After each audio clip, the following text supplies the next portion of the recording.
21 de outubro de 2024, Léo da Foco aqui, aguardando ansiosamente pelo João Rodrigo Stingen, a Samila Ariana Alves Machado e a Aline Rodrigues de Andrade, que juntos coordenaram essa obra Comentários ao Código Nacional de Normas, Foro Extrajudicial. É um tema que eu adoro porque eu sempre defendo a questão da advocacia extrajudicial e esse livro tem muito disso. Estamos aguardando ali ainda a Samila e a Aline para que juntos possamos conhecer um pouco mais essa obra. E, claro, você que quer se aprofundar ainda mais. Fala, João! Boa noite, tudo bem, Léo? Ótimo, meu amigo. E você? Também, estou muito bem. E vamos entregar uma live aí bem legal para o pessoal. Boa. A Aline aí está entrando também. Deixa eu aceitar aqui a Aline, aceitei. Eu acho que a Samila também já tinha entrado, já. Deixa eu ver se eu convido ela aqui. Eu convidei aí, Samila. Olá! Olá, tudo bem, pessoal? Boa noite. Tudo bem? Muito obrigado por estar conosco. Samila está entrando ali também, está ainda com agora sim. Boa noite, todos juntos aqui. Prazer recebê-los. Olá, boa noite, o prazer é nosso. Prazer é todo meu. É um livro que chega no mercado causando uma belíssima de uma apresentação, de um belíssimo impacto, porque ele traz uma forma pouco conhecida, ou deveria ser mais conhecida para o mercado, de forma comentada, né? Eu vou começar, Samila, se vocês me permitem, perguntando para o João. O João é sempre aquele parceiro aqui da Foco que tem as ideias, que traz. João, como é que foi a ideia em torno de escrever um comentário ao Código Nacional de Normas do Foro Extrajudicial?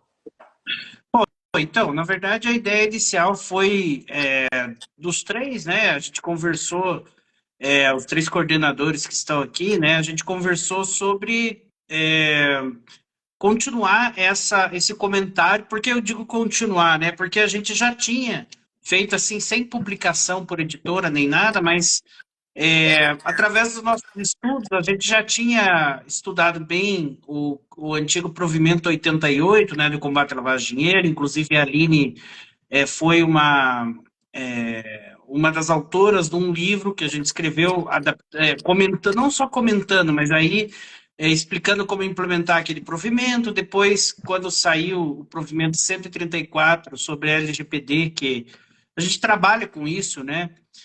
A gente também comentou, e aí a gente viu que quando saiu o Código Nacional de Normas, a gente pensou, olha, vamos comentar todo ele, né? E daí a gente viu que ia ser uma obra, assim, como ele tinha muito assunto, é diferente, por exemplo, o Código de Processo Civil, né? Que é tudo sobre processo civil. O Código de Normas do Extrajudicial é sobre infinitos assuntos, né? E a gente não ia, assim, nem ia conseguir fazer uma obra dessas, nem que tivesse 10 anos, né? Ia conseguir se especializar em tantas áreas para fazer uma obra bem feita, muito menos em um ano, né? Como a gente mais ou menos demorou desde o início do projeto. Então a gente resolveu chamar especialistas, né? Coordenar aí os especialistas de diferentes áreas, que foi o que ocorreu, né? A gente teve uma adesão bem interessante de profissionais de diferentes áreas, como, por exemplo, magistrados, notários, registradores, advogados, pesquisadores. Então, a gente orientou todos, até na própria seleção das pessoas que a gente chamou, a gente procurou realmente pessoas que tivessem tanto aprofundamento técnico quanto experiência prática, para que fosse uma obra de comentários em que a pessoa realmente... Porque eu já comprei muito livro de comentário, principalmente quando eu estava na faculdade, né, para estudar, e que o cara simplesmente enchia linguiça ali para comentar qualquer coisa, né? E outros livros de comentário que não, que eram bons, que apresentavam conteúdo que realmente me ajudava a estudar ou a trabalhar com aquela lei, né, comentada. E, no caso, esse livro a gente procurou realmente chamar e orientar os autores, e nós três aqui também somos autores de alguns capítulos, né, de alguns comentários. A gente procurou realmente comentar e que fosse comentado tudo com profundidade e com aplicação prática, sem juridiquês e também sem encheção de linguiça, né? Então é uma obra densa que provavelmente dificilmente alguém vai ler ela do início ao fim, assim, mas para consulta, para estudo de determinado ponto que a pessoa precisa, realmente vai ser uma, assim, eu mesmo uso, né? Eu mesmo tendo escrito, utilizo para consulta e estudo, então realmente é muito útil a obra. Bom, mas eu acho que eu já fui bem além da pergunta, né? Peço desculpas por me É animando. sempre bom te Fui ouvir, João, falando. porque você traz um interesse muito genuíno, você fala com paixão pelo projeto e as pessoas acabam se envolvendo justamente por isso, né? Mas eu vou chamar aqui a Aline agora, vou deixar a Samila para o final, que a Samila a gente joga um ping-pong quase que diário, né, Samila? É, Vou chamar a Aline verdade. para perguntar o seguinte. Aline, então você já tinha ali, já vinha com uma experiência, um livro que você já tinha escrito sobre um provimento, e aí surgiu essa ideia de fazer um livro que tivesse esse cunho, como o João falou, muito prático, trazer questões que de fato ajudassem o advogado, o operador de cartórios, a lidar ali com uma outra situação. Recentemente eu fiz uma nossa leituras no Insta aqui, trazendo um trecho de um artigo do João Pedro Amana Paiva. São coisas que, assim, é ululante? Deveria ser. Mas o que a gente vê de gente, ou de advogado, não vou chamar de advogado, perdendo prazo. E aí eu te pergunto assim, como é que foi a curadoria dos trabalhos entregues, Aline? Como é que você olhava e falava, olha, não, isso aqui a gente pode... Sabe, como é que foi essa costura? Eu gosto muito de falar, né? Como é que foi esse jogo com autores? Então, eu acredito que a união que a gente fez, eu, João e a Samila, diz respeito muito à bagagem profissional que nós temos e o percurso que a gente traçou aí numa vida extrajudicial. Então, eu, por exemplo, advoguei por 8 anos para notários e registradores e foi ali que nasceu o amor, a paixão pelo direito notarial e registral. E já lá atrás, quando eu e o João advogávamos juntos, a gente já pensava em desenvolver a temática aí do provimento 88, quando logo que ele saiu, que tratava do compliance. E aí a gente continuou atuando, cada um tomando o seu caminho de áreas de atuação profissional, mas levando o direito notarial para um cunho prático. Tanto que o meu mestrado eu fiz em Direito do Estado, mestrado prático na Estadual de Ponta Grossa, e trouxe a extrajudicialização como uma temática de estudo. E aí a curadoria dos trabalhos foi basicamente voltada aos nossos conhecimentos práticos daquilo que diz respeito à nossa realidade. Atualmente eu trabalho num registro de imóveis e eu sei que a realidade dos anos de advocacia não diz respeito ao conhecimento que eu tive que adquirir do lado de dentro de um registro de imóveis. Então, foi muito pautado no que é a real necessidade do conhecimento que oscila diariamente nas alterações que o CNJ vem fazendo e na real necessidade de conectar a temática, porque o direito notarial registral ele é uma matéria que permeia várias disciplinas. A gente fala que ele é um direito híbrido, porque ele é tanto público quanto privado. Então, foi pautado nesses critérios de praticidade com base em nossos conhecimentos, em estudos que a gente faz aí ao longo de 10 anos, que a gente foi adotando os critérios aí para validar o artigo como relevante no caráter operacional para o desenvolvimento das atividades, seja do advogado, do funcionário auxiliar ou o escrevente de cartório, o titular de cartório, porque, de fato, foi como o João falou, a gente não tem o conhecimento geral de todas as áreas. Né? Eu, por exemplo, tenho menos afinidade com o direito que trata o protesto, mas eu sei um pouco do que diz o protesto. E é esse livro aí magnífico que resultou aí no nosso trabalho. Muito bem, muito bem. Olha, para quem nos acompanha ao vivo, essa é uma temática que eu sou apaixonado, eu sempre falo isso. Para quem está em reprise, ou para quem está no Spotify, na Amazon, na Martins Fontes, o nosso intuito aqui é mostrar o cunho prático da obra. E aí, aproveitando esse gancho, a Aline esteve dos dois lados. Hoje ela é registradora substituta do Terceiro Serviço de Registro de Imóveis de Curitiba. Já falou ali quais são as aptidões, quais não são. Eu vou pedir para a Samila contar para a gente o seguinte. Samila, eu vou mudar a pergunta. Eu tinha uma pergunta, vou mudar ela. Assim. Dá para ganhar dinheiro com advocacia extrajudicial? Dá sim, Léo. É interessante porque, assim como a Aline, né, e o João têm uma história com os cartórios, com a extrajudicial, eu tenho também. Eu estive durante 11 anos do lado de dentro do balcão dos cartórios, eu trabalhei em registro de imóveis, e lá foi algo assim muito interessante, porque eu conheci muita gente. Eu falo que foi um laboratório. Eu tenho um perfil assim de gostar de conhecer pessoas e profissionais, e a história das pessoas. E eu tenho formação jornalística também, além da formação jurídica. Então, o que eu venho assim trazendo para o Instituto e também quando a gente pensa em participar de uma obra, organizar uma obra, é essa bagagem, não é, de conhecimento dos profissionais, de conhecimento da história deles e do que eles podem agregar, não é, no que a gente vem pensando ali para publicações futuras ou mesmo parcerias. Mas, assim, eu acho que o serviço bem feito, o trabalho também com defeito, com respeito pelo próximo, conhecimento técnico para fazer isso e também com humanização, sempre você vai conseguir, assim, se fazer enxergar e também ter sucesso, né? Às vezes pode demorar, para quem é empresário, também tem um instituto que presta serviço para cartórios, atuando aí com a LGPD. A gente sabe que a vida de empresário não é fácil, não é? Você é empresário aí, também representando a Foco, mas dá sim. O profissional, quando ele é sério e quando ele sente que está no caminho certo, é o que a gente tem sentido nesses últimos anos. É o 9º livro que o Instituto participa, né, colaborando, ou também propõe aí enquanto coordenadores, e eu acho que a gente está no rumo certo. Então, dá para ter sucesso, dá para ganhar dinheiro fazendo o que é certo.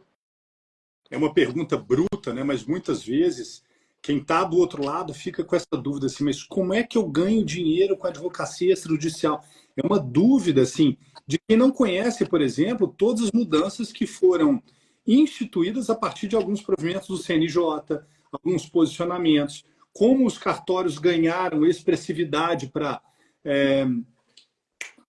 inventário extrajudicial, para inúmeras ações que podem ser resolvidas de forma mais célere junto aos cartórios, né? Aí eu devolvo para o João, ou para a Aline, ou para a Samila, fiquem à vontade de responder. Sim, dessas áreas que eu estou mencionando, né, quais são as áreas que recebem hoje o maior volume de ações junto aos cartórios? Então, assim, olha, o que mais tem é, de fato, inventário extrajudicial. Vocês têm uma estatística disso, que mais tem movimentado essa advocacia extrajudicial? Bom, Aline, eu acho que você tem um conhecimento mais específico disso daí, né? Sim. Isso tangenciou um tanto do meu mestrado, então, para fundamentar a extrajudicialização e o uso da mediação e conciliação pelas serventias extrajudiciais, eu fiz todo um estudo com base nos dados do CNJ que indica todo o trâmite do processo civil no âmbito do poder estatal, né? Porque a gente tem o direito de acesso à justiça, que vai permear o poder estatal e outros meios que, inclusive, vai abarcar aí a esfera extrajudicial dos cartórios. Então, o índice de processos que ficam em primeiro grau, tomando, por exemplo, a Justiça Estadual como parâmetro, ele leva, em média, 17 anos para ser finalizado. E depois disso, ainda a gente tem a fase de execução. E a execução leva aí mais 15 anos para ser finalizado. E aí, quando você nos questiona a respeito de ganhar dinheiro na advocacia extrajudicial, eu sou uma pessoa que defendo veemente isso. Por quê? Enquanto na advocacia pautada com base na atuação do poder estatal, a gente depende de um juiz arbitrando o valor que vai ser dado de honorários. Quando você tem a advocacia extrajudicial, você define isso e você tem a praticidade disso ser resolvido de imediato. Então, você não vai, ainda que lá na mentalidade, né, da advocacia tradicional, você pense, não, eu tenho os meus honorários que eu vou receber, mas daqui 15 anos, dilua isso ao longo dos anos e pense na advocacia que ela é pautada na praticidade, que você vai lá e resolve aquilo por meio de uma mediação, de uma conciliação, ou mesmo nesses atos de inventário, partilha, etc. E então, hoje, o que eu, com base nos estudos que eu fiz, o que mais a gente tem E porque há um maior incentivo e ainda falta mais incentivo, como a mediação e a conciliação, por exemplo, que está com um projeto piloto aqui no estado do Paraná, mas a gente já tem incentivos estrondosos no âmbito do tabelionato de notas, com atuação aí nas questões de inventário, partilhas de bens, separação, as questões de menor. Inclusive, agora a gente já tem uma nova medida que o CNJ acabou de alterar a resolução, permitindo a ampliação, por exemplo, quando tem testamentos caducos. Então, o que o CNJ está fazendo? Ele está delegando os poderes para o foro extrajudicial e está fomentando cada vez mais a atuação da via extrajudicial. Então, se fosse falar em número de volume, eu digo que o Notas é o que mais tem aí o ensejo de atuação, mas também a gente encontra bastante agora atuação que vai permear o protesto, com base nas execuções que vão poder ser realizadas diretamente no protesto, e também no âmbito dos registros de imóveis que a gente tem agora. Agora não, já vem ao longo de muito tempo, mas com mais incentivo ao uso capião, à adjudicação e a questão de retificação administrativa. Então, são algumas dessas modalidades aí que também têm permeado os registros de imóveis. Maravilha. Camila, você teve um papel assim, importantíssimo na organização da obra também, né? Porque a gente sempre fala em coordenação e acaba, por vezes, ali não mensurando todo o trabalho que dá na organização da obra, né? Deixar ela quase que pronta para vir para a editora. Como é que foi esse dia a dia com esses autores? Como é que foi lidar com as dificuldades? Ou não, foi super tranquilo, super tranquilo. Conta para a gente um pouco desse que se transformou nessa obra maravilhosa que está tendo uma aceitação no mercado única. Ô, Léo, eu acho que tranquilo nunca é, e eu acho que você também, né, bem sabe a nossa sinergia e conversa com o Roberto, conversa com você. Mas é muito gostoso. Eu adoro essas coisas administrativas, esse tipo de organização. É algo que enfim, eu tenho simpatia e gosto de fazer, de executar esse tipo de atividade. Eu acho que o que foi muito legal, acredito que também para os outros coordenadores, é pensar nos autores, que todos tiveram participação, né? E identificar, olha, tal tema eu acho que tal pessoa pode falar, né? Porque ela é expert no assunto e tem afinidade. Ou não vamos chamar tal pessoa. E a gente tem, assim, grandes nomes reunidos. É uma honra para nós, assim, sabe? Grandes nomes reunidos nesse livro. E o fato de ter dado certo, toda essa expectativa e aceitação e troca de conhecimento, já é algo muito grande. Uma situação, assim, que a gente sabe que as atualizações, elas vêm para ajudar, não é? O extrajudicial como ponto de melhoria normativa. Mas houve ali muitas mudanças de provimentos e inserções nesses provimentos durante a realização do livro. Então, a gente tinha que ficar assim, constantemente olhando para saber se até a publicação estaria atualizado. Então, nesse interim, né, dessa organização, é algo que nos movimentou bastante, né? Eu vou colocar dessa forma. E foi tudo assim muito bacana. A gente gosta, né, de publicações, de estar inteirado com os assuntos que vêm surgindo, seja em publicação de livros ou em formar workshops e eventos. Então, foi um prazer imenso. Eu coloco dessa forma. Vocês têm feito um trabalho maravilhoso de divulgação da obra. Semana passada vocês participaram de um seminário incrível. Mas eu queria perguntar para o João o seguinte. Eu sempre, quando falo da obra com esse meu cunho empresarial, eu sempre olho para o público-alvo advogado ou estudante de direito que ele pensa em trabalhar. Mas a gente sabe que magistrados, né, João, precisam acompanhar par e par todas as mudanças, todas as questões relacionadas ao Código Nacional de Normas. Explica para o nosso público por que os magistrados e operadores do direito alheios aos cartórios, se é que a gente pode chamar assim, né? Se é que se a gente dicotomizasse tanto a nossa conversa, nossa, advocacia extrajudicial para judiciário, que isso é uma falácia, que no fundo há um ecossistema por trás disso que precisa estar amparado por essa regra, João. Então, justamente essa questão da desjudicialização não significa que esteja afastada a jurisdição, né? Muitas vezes, em primeiro lugar, né, a própria Constituição diz que os cartórios são fiscalizados pelo Poder Judiciário. Então, por mais que talvez não exista em todas as localidades uma vara específica de registros públicos, como é mais comum ter nas cidades maiores, né, nas comarcas maiores, mas, querendo ou não, na vida, inclusive lidando com outras questões de direito civil e outras áreas, né, os magistrados, eles e seus assessores e outros operadores de direito, Ministério Público, etc., vão ser chamados a participar ou fiscalizar ou, às vezes, julgar uma ação discutindo questões do âmbito extrajudicial. Olha, Por mais que não seja, talvez, a atuação mais, assim, em maior volume dessas pessoas, vai passar e... como vem aumentando cada vez mais o escopo de competências aí dos cartórios, porque o judiciário, né, e o poder público, de uma maneira geral, está vendo que os cartórios eles conseguem receber como ter essa administração privada, que na verdade ela não custa nada aos cofres públicos, mas pelo contrário, ela traz dinheiro para os cofres públicos, é bem feita, né, tem um atendimento, em regra, mais rápido e assim, mais próximo das pessoas, inclusive muito mais próximo, às vezes, nas comarcas do interior, de todas as pessoas. Às vezes tem um cartório lá naquela comarca, mas não tem nada do judiciário, em outra comarca vizinha, mas o cartório tem lá. Então, mais próximo das pessoas, né? Então, o poder público vem expandindo essas competências, vê que isso funciona.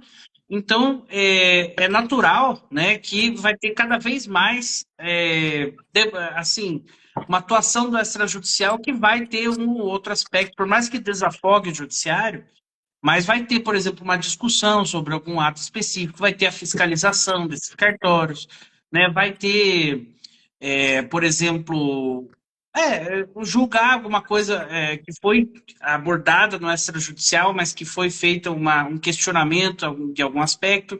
Então, é interessante que todos tenham, pelo menos, um conhecimento básico, né, sobre o extrajudicial, sobre, né, enfim, a lei de registros públicos, a lei dos notários registradores, como funciona esse universo, e tenham à disposição, por exemplo, uma fonte de consulta, como, por exemplo, esse livro aqui, né?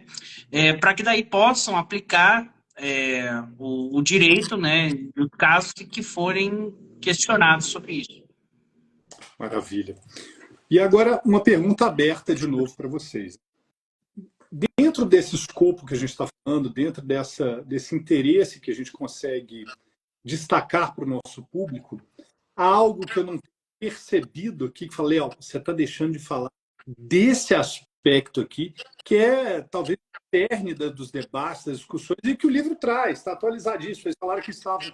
A Samila falou, olha, nossa dificuldade maior era estar ali antenado com as atualizações, que o livro saísse precisamente atualizado, né, em dia atualizado. Algo que eu não tinha dito, falei, olha, importante destacar que o provimento XPO está ali. Eu posso começar falando aqui o que é bem relevante para mim, enquanto alguém que atua diante das demandas que os advogados apresentam em cartório, e até mesmo para a execução da atividade fim ali no registro de imóveis, que é estar compilado toda a temática do foro extrajudicial dentro de um único ordenamento, dentro de uma única normativa. Porque até então, primeiro que o acesso a esses provimentos, porque é portaria, resolução, provimento, instrução normativa, tudo é muito disperso, cada corregedoria tem o seu poder de ditar as suas próprias normas, e aí quando vem o CNJ e propõe compilar tudo dentro de um único código, isso facilita demais o trabalho, porque a gente, por exemplo, tem que fundamentar uma nota de exigência, ou o advogado tem que fundamentar uma impugnação a uma exigência, daí ele tinha que recorrer ao provimento 67, que foi alterado pelo 79. Não, agora ele cita o código de normas. Detalhes. Né? Então, é uma concha de retalhos que agora foi unificado e a gente tem aí tudo dentro de uma única sistemática que vai facilitar demais o desenvolvimento da atividade por todos aqueles que estão vinculados à matéria. Então, esse é o ponto importante. João, quer acrescentar alguma coisa? Bom, o que eu posso falar é do ponto de vista da nossa atuação aqui, né, no ICNR, Instituto de Compliance Notarial Registral, é que a gente procurou atualizar os comentários a essa normativa de compliance, o que eu digo normativa de compliance? Aquela que demanda uma implementação de projetos de compliance para você cumprir. Não basta você ler, interpretar e aplicar, mas você, além de fazer isso, você precisa fazer treinamentos, políticas internas, que é a questão do combate à lavagem de dinheiro e a questão da LGPD, ou da proteção de dados, né? Aplicação da Lei Geral de Proteção de Dados. Então, nós procuramos fazer uma atualização bem profunda desses comentários e também ela não se pauta apenas no aspecto assim de trazer conceitos de governança e compliance, não, trazer também toda uma experiência dos últimos anos que a gente teve nessas áreas que geram bastante dúvidas. Então, muitas vezes, né, agora está começando a sair mais nos concursos públicos, né, de cartórios, essa questão da LGPD, do combate à lavagem de dinheiro, mas ainda de uma forma bem tangencial. E são matérias profundas. Então, muitas vezes, o notário registrador, quando ele entra lá, ele estudou a fundo outras áreas, mas essas questões que são relevantes, que se ele não cuidar disso, ele pode ter um prejuízo muito grande, talvez ele não tenha tanto conhecimento quanto da atividade fim do cartório, né, do ato notarial registral lá que ele estudou a fundo para passar no concurso e outras matérias. Mas essa de compliance é uma coisa mais do mundo corporativo, que não tem tanto nos concursos e tal. Então, o que eu posso dizer é que a obra está bem atualizada a respeito disso, inclusive com as diretrizes da Comissão de Proteção de Dados do CNJ, né, que foi fazendo assim ao longo do tempo. Essas diretrizes foram comentadas uma a uma. E lembrando que é óbvio que você tem um papel escrito, né? E uma hora o CNJ está atualizando mês a mês, praticamente, as normativas. Mas a gente tem a possibilidade das pessoas entrarem no site, né, da editora. Boa. Para irem vendo as atualizações. A gente vai fazer, né, atualizações até o momento em que a gente faça uma outra edição da obra, tal, mas a gente vai fazendo, a pessoa vai ter acesso online a isso. Então, já me perguntaram isso, né, eu gosto de ressaltar que sim, é melhor você ter impresso, né, para você poder consultar. Eu mesmo, por exemplo, gosto de imprimir as coisas, ter o livro físico para grifar, para estudar. Mas você não vai, se tiver um ou outro artigo ali que não foi, já modificou, que vai modificar ano que vem, por exemplo, você vai ter acesso a comentários e a gente vai procurar colocar especialistas, sempre pessoas de alto nível, para estar comentando e atualizando o código constantemente. Maravilha, João. Tamila, você, para a gente encerrar esse ciclo e eu falar de uma coisa importante aqui que a gente ainda tem na pauta. Minutos finais, a gente já explodiu, mas eu acho que a gente ainda consegue. Eu colocaria essa questão que o João falou da atualização feita, né, mirando lá pelo QR Code e acompanhando tudo que for lançado de provimento sobre a matéria desse livro.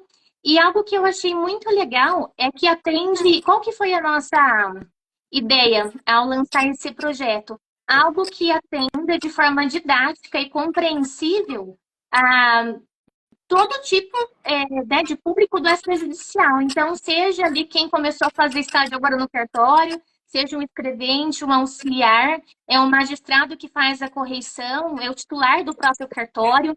E a seleção de autores trouxe isso. Alguns têm uma linguagem mais objetiva, outro mais estilística, floreada, mas todos escreveram de maneira assim, muito, muito completa e inteligível. Então, eu acho que é um ponto assim, que a gente pode ressaltar na nossa obra. Muito bem. E para aqueles que querem comprar o livro lá no site da Foco, vocês têm cupons aí para eles? Cada um de vocês tem um cupom? Sim. Começa você, Aline. Lembra do seu? Aline 20, o meu cupom. Boa. Samila. É Samila 20 também. E o João? João, quem é o meu, Hoje, né? tá fácil. Escolhe um dos três aqui. Lê lá nos artigos quem escreveu o quê, quem você gostar mais, o cupom lá no site da Foco garante o seu livro. Olha, eu queria agradecer muito a atenção que tenho de vocês. Outro dia eu brincava aqui que seria maravilhoso se a gente tivesse um corpo de autores que se empenhassem pelas obras tal como vocês se empenham. Então, que seja um bom exemplo positivo, não só para o êxito da obra, óbvio, a gente espera isso, mas para que o conhecimento se propague de forma mais ampla possível. E eu tenho certeza que esse livro é uma ferramenta espetacular para quem quer advogar, para quem já tem um cartório. Está aqui, vai no site da Foco antes, confere as primeiras páginas, os artigos, faz o seu trabalho direito, compra um livro que vai te fazer feliz. E é isso que esse livro vai te fazer, além de trazer muita prosperidade. Aline, vou começar com você se despedindo. Léo, agradeço a sua disponibilidade de fazer essa live conosco, para a gente aparecer aí de primeira e falar um pouquinho do quem somos nós, né? Quem está por trás aí do projeto. Agradeço a oportunidade e espero encontrá-los novamente em breve. Muito obrigada. Obrigado. João, vamos deixar a Samila para o final. Ok. Eu agradeço também o convite, é muito legal assim conversar. E estaremos juntos, né, no dia 13 de novembro, numa das sedes lá da OAB São Paulo, fazendo o lançamento. O livro já foi lançado online, mas fazendo um lançamento presencial, né, autografando lá os livros e comendo bastante. Coisa boa. Beleza, João. Samila, palavras finais. Eu agradeço a live, agradeço toda essa boa interação que nós temos, né, tivemos durante a publicação do livro. Há um ano atrás, esse projeto foi lançado, e fazer qualquer tipo de trabalho com vocês é muito bom. Vocês são muito profissionais e também a gente tem uma interação boa de troca de ideias, assim, a gente dá uma ideia e ela é percebida, legal, vamos direcionar assim. Então, isso é muito interessante. Essa abertura, qualidade, sabe? agilidade, Isso. atendimento profissional, é muito design, gráfico, diagramação interna, revisão.